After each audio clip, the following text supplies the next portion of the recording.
My fiancé betrayed me on our wedding day and ran off with my best man. They thought I'd crumble until I triggered the trap they never saw coming. I, a 34-year-old male, met my fiancé, a 30-year-old female named Rachel, 6 years ago at a friend's house party. She was hot, with curves in all the right places, smart as hell, and we just clicked right away. We ended up talking until 4 in the morning about everything from our favorite movies to our career goals. She was into gaming too, which was a major plus. Not just casual mobile games, but legit stuff. She had a custom PC build and everything. After dating for 5 years, I proposed. We were on this hiking trip in Colorado, reached an amazing viewpoint after a brutal 6-mile climb, and I popped the question. She cried, said yes, and we spent the next year planning this expensive wedding. I'm talking $45,000 plus when all was said and done. My bank account was crying, but I figured it was worth it for what I thought was my forever person. We had the venue, the catering, the flowers, the DJ, everything booked and paid for. My best friend since middle school, Alex, was going to be my best man. This wasn't just some friendship. We were like brothers. We grew up on the same street, went to the same schools, even shared a dorm in college. His family treated me like their second son after my parents split when I was 15. I spent more holidays at his house than mine. We stayed up all night playing video games, covered for each other when we did dumb teenage stuff, and helped each other through first breakups, first jobs, all that coming-of-age crap. When my dad died 3 years ago, Alex was the one who helped me through that. He flew across the country the day he heard the news, no questions asked, and stayed with me for a week. He had keys to my place and knew all my secrets, that level of trust. Alex and I both worked in software development.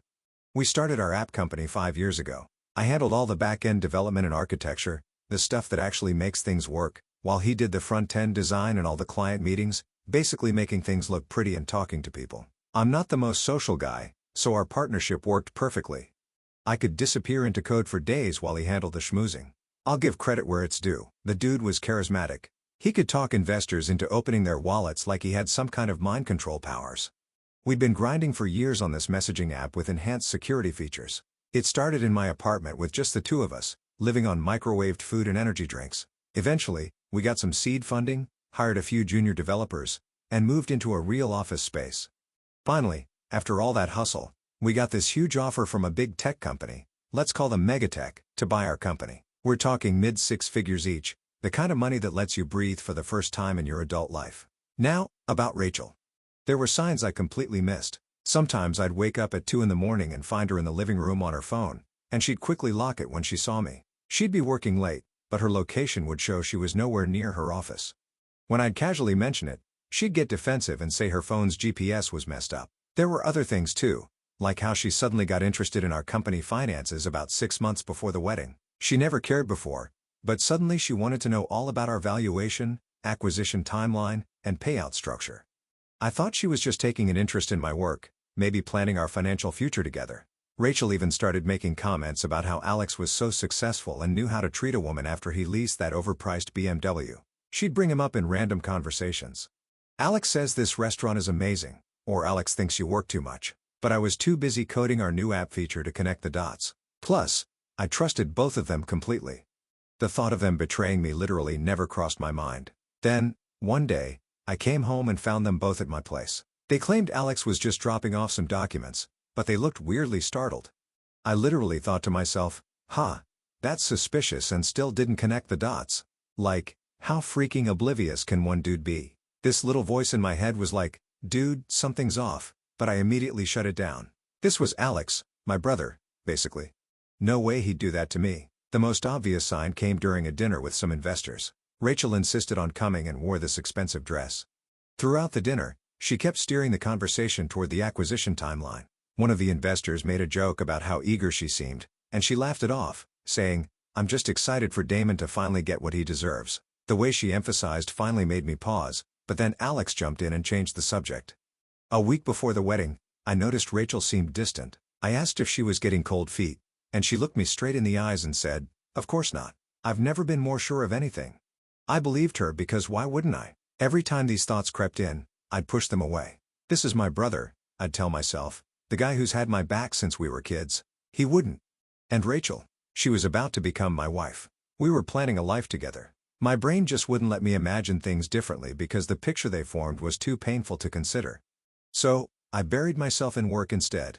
telling myself I was just being paranoid. Until the wedding day arrived. Everything was set. The venue looked amazing, guests all seated, and I was standing there in my overpriced tux, sweating my ass off next to my groomsmen. My brother, Nick, was adjusting my tie and giving me a pep talk about married life. My mom was in the front row, already dabbing at her eyes with a tissue. Rachel's family looked perfect in their coordinated outfits. Her dad in his expensive suit. Her mom with that judgmental smile she always had. 30 minutes went by. No bride. The wedding planner kept checking her phone with a panicked expression. At 45 minutes, I was legit freaking out. People were starting to whisper. My mom came up to ask what was happening and I had no freaking clue what to tell her. Then, Alex walked in through the side door. He was supposed to be with me. He was my best man. But he was coming in from outside. His face was completely blank as he came up to me. "She's not coming," he said with this weird smirk. "She found someone better." The room went dead silent. 150 people stared at me, waiting for the meltdown. "What the hell are you talking about?" I managed to get out. "She's with me now, has been for months." Then this motherfucker actually pulled out his phone and showed me a selfie of them together from last night. They were in bed, her head on his chest, both smiling like they just won the lottery. "We didn't want to hurt you, but..." He shrugged, like we were discussing a canceled dinner plan. "These things happen, bro. My best friend since I was 12. My fiancé, together behind my back." Nick started getting up, looking like he was ready to knock Alex out, but I held up my hand to stop him. This wasn't going to go down like that. Not here, not with everyone watching. The weird part?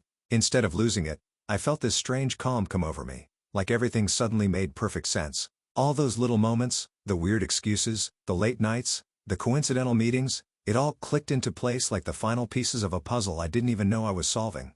I looked at Alex, then at all our friends and family staring at me, then back at him. "Congrats," I said quietly. "Hope you guys are happy." I turned to our guests, forced a smile and said, "Thanks for coming everyone, but apparently there won't be a wedding today. The open bar is still paid for, so enjoy yourselves." Then, I just walked out, with my brother following me. I could hear the explosion of voices behind me, some gasping, some already starting to gossip, Rachel's mom letting out this dramatic, "Oh my God." But I just kept walking, straight out the door, into the parking lot, into my car. My phone exploded immediately. My sister, my mom, Rachel's parents, friends. I turned that shit off, drove to a hotel, checked in and just sat there, staring at the ceiling. My brother wanted to stay, but I told him I needed space. I just sat there in this generic hotel room, still in my wedding tux, trying to process how my entire life had just imploded in the span of 5 minutes.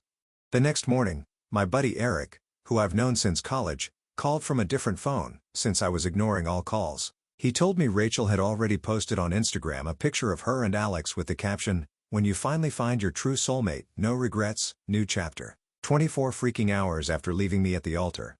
The post was full of comments from her basic friends, saying stuff like, "You deserve to be happy and follow your heart, girl," like I was some villain in her story. One of her bridesmaids actually commented, "The heart wants what it wants," with a bunch of heart emojis, like, "Are you serious right now?" Eric also told me that most of the wedding guests stayed at the reception, free food and drinks, I guess. He said it was awkward as hell, with people split between gossiping about the drama and trying to pretend they were just at a normal party. My mom apparently cussed out Rachel's parents before leaving. Wish I could have seen that. My mom's normally the sweetest person ever, but when she goes off, it's legendary.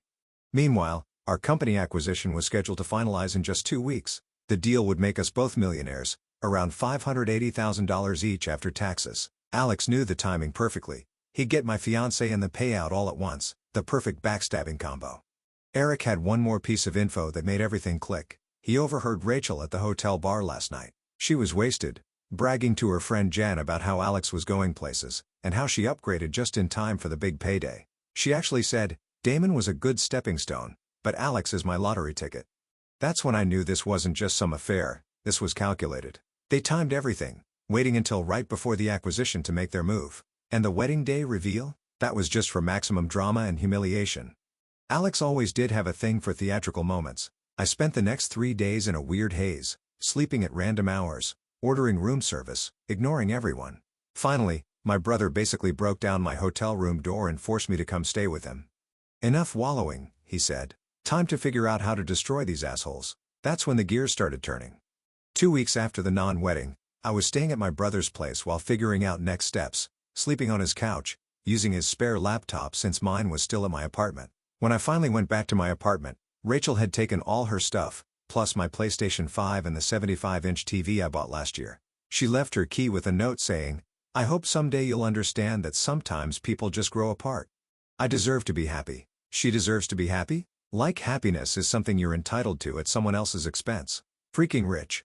Like if you want to leave someone, just leave. But this whole dramatic production they put on, making me look like a fool in front of everyone I know, that was a choice. Alex had been blowing up my phone about discussing the business situation like adults. 23 missed calls. His latest text: "Don't throw away everything we built because you can't handle personal rejection. Be professional." Professional? This coming from the dude who literally screwed my fiancé and humiliated me at my own wedding. The audacity of this guy is actually impressive, like in a sociopathic way. The most insulting part? Rachel's mom called me yesterday. Get this. She tried to convince me that things weren't working between us anyway and that I should be grateful Rachel found someone before we made a legal commitment. Then, she had the nerve to ask if they could keep the wedding gifts people had already sent because most were from her side of the family anyway. I hung up mid-sentence. Some people are just unbelievable. But here's what they don't know. Alex doesn't know that for the past 18 months, I've been developing a completely new security algorithm for our app, working nights and weekends on my own time. Those nights when Rachel thought I was just being a workaholic, I was creating something revolutionary.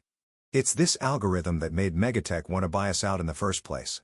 Without it, we're just another messaging app in an overcrowded market. I documented everything. Timestamps on all my code commits, development logs saved to my personal cloud, even emails with the patent attorney I hired separately from our company. I've got screenshots, backup files, everything meticulously organized. I'm talking forensic-level documentation. See, in our partnership agreement, anything developed on personal time belongs to the individual, not the company. Alex had pushed for this clause years ago when he wanted to do some side design consulting. Ironic. The very clause he insisted on is about to bite him in the ass. Megatech specifically mentioned in their offer that my security algorithm was the primary value driver, accounting for about 75% of the acquisition price. Without it, our app is just another messaging platform. I've met with my lawyer, Kevin, 4 times already. He's a college buddy who specializes in tech IP law. We went through every line of our partnership agreement, every email between us and Megatech, every piece of documentation for my algorithm. Kevin says it's airtight. The algorithm is mine, not the company's. "This is beautiful," Kevin said during our last meeting. Flipping through the documentation, Alex completely screwed himself. If I were a less professional person, I'd call this poetic justice. Oh, and I found some interesting texts on our company chat backup. Alex to Rachel 3 months ago: "Once the deal closes and we're millionaires, we can break the news." Damon's too passive to fight back. Rachel's response: "He'll probably just forgive you. He always does. You said it yourself, he needs you more than you need him." They have no clue what's coming. They think I'm just some pushover who will roll over and take it, the quiet coder who will just accept whatever scraps they throw my way. But here's the thing about us quiet types. We observe, we plan, we execute with precision. I had a call with Sarah, the CEO at Megatech. I told her there were some complications with our partnership that might affect the acquisition. She was concerned but intrigued. We scheduled a private meeting for next week where I'll lay out everything: the algorithm, the documentation, and a new proposed structure for the acquisition. All while Alex thinks we're business as usual, on track for our 50-50 split. My brother's been amazing through all this. He's got this construction company gig, so he's out most days. But evenings, we just game and talk strategy. "Make them pay," he keeps saying, not just emotionally, literally make them pay. And that's exactly what I plan to do. 1 month after the wedding disaster, Alex showed up at my brother's place at midnight, pounding on the door. My brother opened up, I was in the shower, and Alex tried to push past him to find me. Bad idea. My brother works construction and put Alex on his butt real quick, like literally picked him up and set him down on the sidewalk like he was rearranging furniture. Alex started yelling that I was sabotaging years of work and being a little bitch about Rachel. Said I needed to man up and separate business from personal. My brother's neighbors called the cops and Alex barely avoided getting arrested for disorderly conduct. The officers took one look at my brother, 6 feet 4 inches, built like a tank, and figured Alex was the aggressor. Not wrong. Rachel's gone full social media victim, posted this long rant about how some men can't handle strong women making their own choices and how the heart wants what it wants. Every basic inspirational quote you can imagine, like she's collecting them for a toxic positivity bingo card. She's rebranded herself as this brave truth seeker who had the courage to follow her heart rather than, a cheater who screwed over her fiancé. Her bridesmaid, Jessica, actually reached out to me to apologize. Turns out Rachel had been planning this for months, even asked Jessica for advice on how to let Damon down gently. Jessica told her to just break up with me like a normal person, not wait until the wedding day. Rachel's response? It's more complicated than that. The timing has to be right. The timing, right before our company sells. What a coincidence. Jessica also told me Rachel had been tracking the acquisition progress obsessively. Every time Alex came home with an update about the deal, she'd get all excited and start browsing luxury condos online. She even made a Pinterest board called New Life New Style with all these fancy interior designs and expensive furniture. Subtle. Alex's sister Natalie called me yesterday. We used to be close. I even helped her move last year and set up her entire home network for free. Spent a whole weekend running cables through her walls, setting up her mesh Wi-Fi system, configuring her smart home devices. She had the nerve to tell me Alex and Rachel didn't mean for this to happen. They fell in love. It happens, but you're still business partners and you need to be mature about the acquisition. I laughed so hard I snorted. Mature? Like screwing your best friend's fiancé behind his back? That kind of mature? She tried to argue that love is complicated and how Alex has always supported you and blah blah blah. I cut her off. He could have broken things off like an adult. Instead, he waited until my wedding day to humiliate me in front of everyone I know. That was a choice, Natalie. A deliberate choice. She hung up on me. What these idiots don't realize is that I've been 3 steps ahead this whole time. Every conversation, every text, every email where they discuss their plan, all documented. I even recorded a conversation with Rachel 2 months ago where she casually asked about how the acquisition money would be distributed and what would happen if one of us left the company before the sale. I thought she was just interested in our business. Turns out, she was doing reconnaissance. Rachel doesn't know I have access to her cloud backups. She used my laptop once to log into her accounts and never logged out. I've got screenshots of her texting her friend. Alex says once they get the money, they'll buy out that condo we looked at. $2 million views. The acquisition meeting with Megatech is tomorrow. Alex thinks we're both attending to sign papers and collect our millions. He has absolutely no idea that I've already had 2 private meetings with their executive team. The last piece fell into place yesterday when I met with Sarah from Megatech. I laid out everything. The algorithm documentation, the partnership agreement, the patent applications. She looked impressed.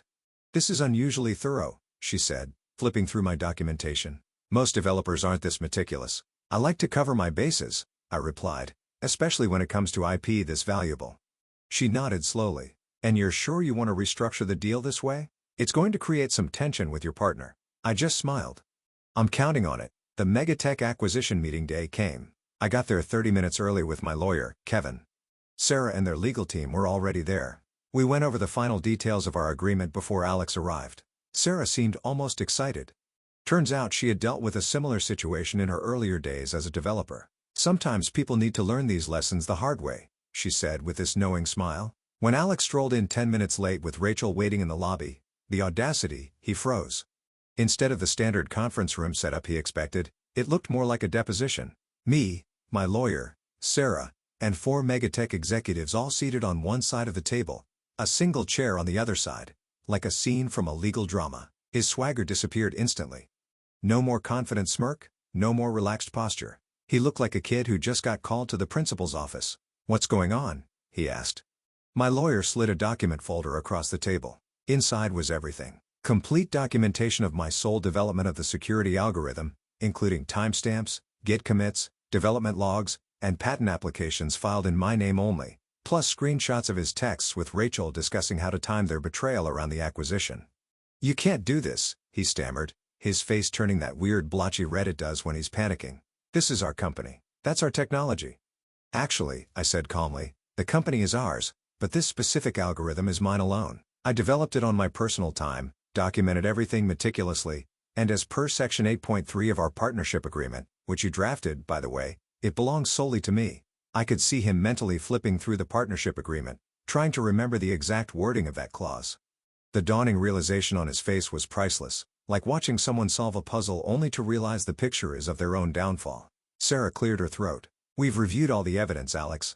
While we value both your contributions to the original platform, this proprietary security algorithm represents approximately 75% of why we wanted to acquire your company. Alex looked like he was going to throw up, but we agreed the money was supposed to be split 50-50. The deal has been restructured, Sarah explained, her voice all business. Based on intellectual property valuation, Damon will receive 85% of the proceeds. You'll receive 15% for your contribution to the original platform design and client base. Alex turned to me, his face twisted with rage. You planned this all along, didn't you? This is about Rachel. No, I replied. This is about you thinking I was too stupid to protect myself. I was developing this algorithm while you were busy screwing my fiancé and planning to screw me financially. You activated my trap card, Dumas. For a split second, I thought he might lunge across the table at me. Then he glanced at the Megatech executives and seemed to remember where he was. This is, he sputtered. You can't just change the terms like this. Actually, my lawyer chimed in. The original terms were based on a 50-50 partnership with shared IP. Since the primary IP is solely owned by Damon, the terms adjust accordingly. It's all quite standard in tech acquisitions. The meeting continued with Alex completely sidelined. The restructured acquisition would proceed with me receiving $850,000 and Alex getting $150,000. Both of us would still need to stay with Megatech for the 12-month transition period as originally planned, but in completely separate departments. Alex tried to argue, tried to claim that he had contributed ideas to the algorithm, but I had receipts for everything. Documentation of every brainstorming session, every code commit, every test run. He couldn't poke a single hole in my case. By the end of the meeting, he just sat there, defeated. The Megatech legal team pushed the final papers across the table for signatures. Alex stared at them for a long moment, then signed without a word, not like he had much choice. 15% was better than nothing, and he knew it. When I walked out to the lobby, Rachel was sitting there, scrolling through her phone. She looked up expectantly, clearly waiting for Alex to emerge with news of their windfall. She was dressed like she was ready to go celebrate. Designer dress, fancy handbag, full makeup. The look on her face when she saw me was priceless. Congratulations, I said, just loud enough for the receptionist to hear. You left me for a man who's worth exactly 15% of what you thought he was. Her expression went from confusion to shock to anger in about 3 seconds flat. Before she could respond, Alex emerged from the conference room, looking like he'd aged 10 years in an hour. I walked out feeling 50 pounds lighter. For the first time since the wedding day, I actually smiled. My brother was waiting outside in his truck. How'd it go? He asked as I climbed in. Exactly as planned, I replied. We drove straight to a diner where Eric and a couple of other friends were waiting. I told them everything. The meeting, Alex's face, Rachel's reaction. We laughed until our sides hurt. To new beginnings, Eric said, raising his coffee mug. I clinked my mug against his. And to karma being a glorious bitch. 3 months after the acquisition, life took some interesting turns. First, my new role at Megatech went surprisingly well. I'm heading up their security division with a team of 12 developers under me. The algorithm I created is being implemented across all their products, and there's talk of a significant bonus structure if it performs as expected. My new co-workers are solid, actually appreciate the work I do instead of just seeing me as the quiet guy who makes the back-end work while someone else takes the credit. Sarah's become something of a mentor. She's been in the industry for 20+ years and knows every trick in the book. You handled that acquisition situation like a pro, she told me during our one-on-one last week. Most developers would have either rolled over or gone scorched earth. You played it smart. Alex, meanwhile, was relegated to the UEX team, basically doing the same design work he could have done without selling our company. I heard from one of the designers that he tried to pitch himself as some kind of tech visionary during his first team meeting, and the lead designer shut him down hard. We don't need visionaries, she apparently said. We need people who can follow design specs and meet deadlines. We haven't spoken directly since the acquisition meeting. When we end up in the same room for company-wide meetings, he either glares at me or stares at his shoes. The money hit my account last month. After taxes and setting aside a chunk for investments, I bought a sweet lake house outside the city. It's peaceful here, great for coding and clearing my head. 2 bedrooms, a massive deck overlooking the water, and high-speed fiber internet. Priorities, man. My brother and Eric have been helping me renovate it on weekends. Turning the finished basement into the ultimate gaming room was therapeutic. Got an 85-inch OLED, custom gaming PC, every console known to man, and the comfiest recliners money can buy. Things really started imploding for Alex and Rachel about 6 weeks after the acquisition. Turns out, their relationship was built on dollar signs, not actual compatibility. According to mutual friends, when Rachel realized Alex's payout was significantly smaller than expected, she started reconsidering their future. They had already put a down payment on a luxury condo downtown that they suddenly couldn't afford. One of the junior developers who lives in their building told me they've been fighting constantly, loud enough that neighbors have complained multiple times. Apparently, Rachel was furious that they had to downgrade from the penthouse they wanted to a much smaller unit on a lower floor. I ran into Jessica, Rachel's former bridesmaid, At a coffee shop last week. She filled me in on the latest drama. Rachel dumped Alex after they had a huge fight about money. Apparently, she was furious that he misled her about how much he'd be getting from the acquisition, called him a failure and a disappointment, accused him of ruining her life plan. She actually said, and I quote, "I didn't leave Damon for this," Jessica told me, looking disgusted, like it was all some kind of investment strategy for her. Here's the best part. Rachel actually tried to contact me, first through mutual friends, then directly. Her text, "I think there's been a huge misunderstanding. We should talk. I've realized what's truly important in life." Yeah, $850,000 is pretty important, I guess. I didn't respond, but I did forward her message to Alex. His response was just a string of angry emojis. Apparently, she hadn't told him she was trying to crawl back to me. According to Jessica, this led to their final blowout fight, after which Rachel packed her bags and moved in with her friend Jen temporarily. The strangest development? Alex's little sister Natalie reached out to apologize. Unlike the rest of his family, she said what they did was completely messed up and she was ashamed to have defended it. We've actually grabbed coffee a few times. She's cool people, just got stuck in the middle of her brother's mess.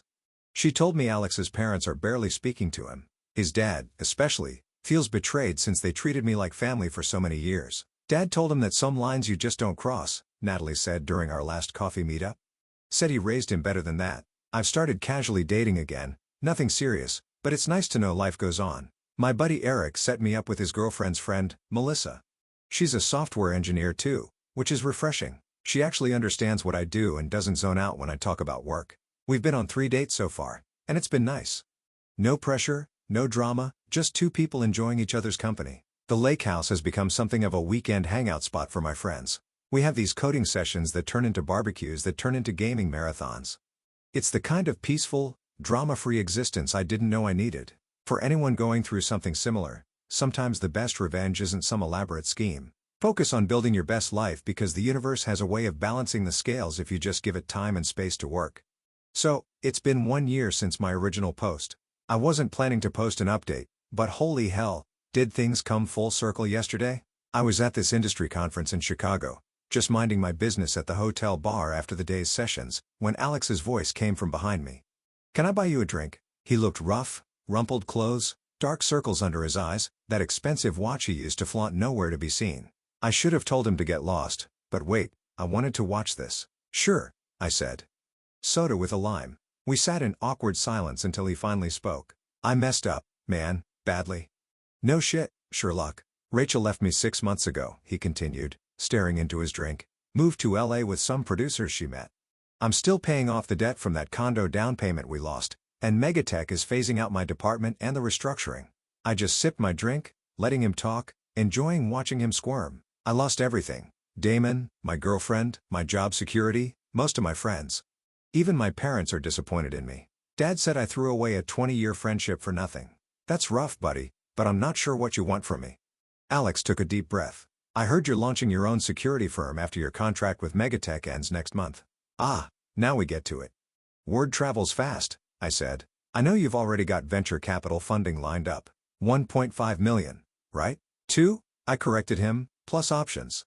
He stared into his drink. "I was hoping maybe you could use someone with my experience, for old time's sake. The nerve of this guy betrays me and now wants me to rescue him, like I'm some kind of backup plan for when his life falls apart."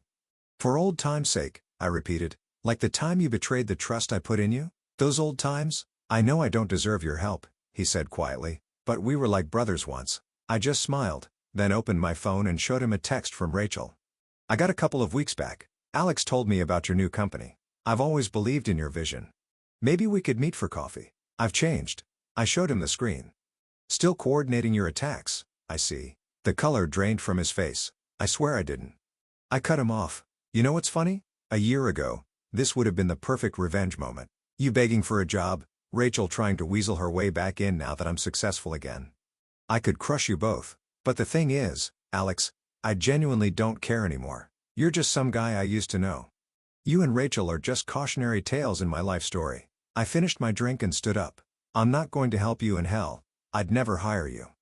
Not because I'm angry, but because I only work with people I trust and life's too short to look over my shoulder." As I walked away, he called after me. "So that's it.